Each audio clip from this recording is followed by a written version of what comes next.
In class 5 we are doing chapter number 2, human skeletal system, and we have read about the skull, the backbone, and now we are on the rib cage.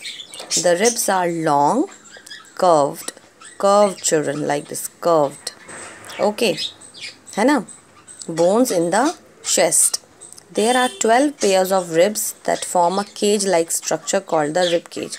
Now see this diagram, children. This is the diagram of a rib cage. There are 12 pairs of ribs that form a cage-like structure. Okay. These curved bones are joined to the backbone. These curved bones, they are joined to the backbone at the back.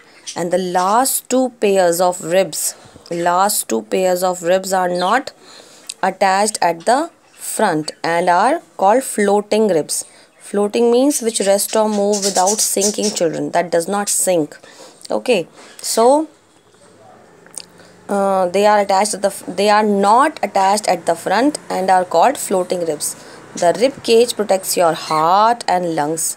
Your heart and lungs are inside this structure only. They lie inside this structure only, and they are protected by this rib cage. This rib cage is separated from the stomach of the body by a muscle called diaphragm. Now there is a muscle which separates this rib cage from the stomach. The diaphragm and the muscles between the ribs expand and relax to make chest bigger and smaller during breathing. Now children, this diaphragm and the muscles between the ribs, they expand and relax to make the chest bigger and smaller during breathing. The limbs, hand and leg bones. The joint appendages. Appendages means a thing that is added, that is attached, okay, of a human or other animal body are called limbs. The joint appendages of a human or other animal body are called your limbs. Humans have two pairs of limbs, children, forelimbs and hind limbs.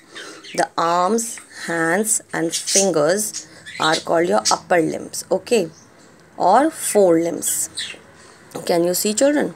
A hand consists of humerus, arm bone, radius and ulna. ठीक है? Then comes your legs, feet and toes are called your lower limbs or hind limbs. A leg consists of femur, this thigh bone, fibula and tibia. This thick one is tibia and this thin one is fibula. And the longest bone in our body is this femur, thigh bone, children. Now joints. Joints are the places or the points where two or more bones meet. It is understood from its name only that it is the point where two bones are meeting, joining. They enable us to move and bend. They help us to move and bend. Bones are held together by tough tissues called ligaments. These connective tissues, remember, they are held together by tough tissues called ligaments. There are various means different kinds of joints in our body, such as joints at knees, elbows, shoulders, hip, neck, etc. Different joints help in different types of movements. Now every joint has got different type of movement, children, okay. Joints may be movable, slightly movable or immovable. Now there are again three types of joints. Some are movable, means they will easily move, and some are slightly movable, a little bit they will move, and some are immovable, not at all they are going to move. The movable joints are ball and socket joints, pivot joints, hinge joints and gliding joints. Now movable joints are your these joints: ball and socket joints, pivot joints, hinge joints and gliding joints. Yes, now ball and socket joint. In this, can you see these two places? Can you see, children? These are your ball and socket joint. In this, a ball shaped end of one bone fits into a cup shaped socket. A ball shaped end of one bone. This is a bone, its end is of this kind. This is a ball shaped end. Fits into a cup. Can you see this thing? A cup shaped socket of other bone. This type of joint is found in shoulders and hips. The ball and socket joint allows movement in all directions. They allow movement in all directions. Then comes your hinge joints here at the knees. This joint is like hinges of a door. This type of joints are found in elbows, knees and fingers and toes.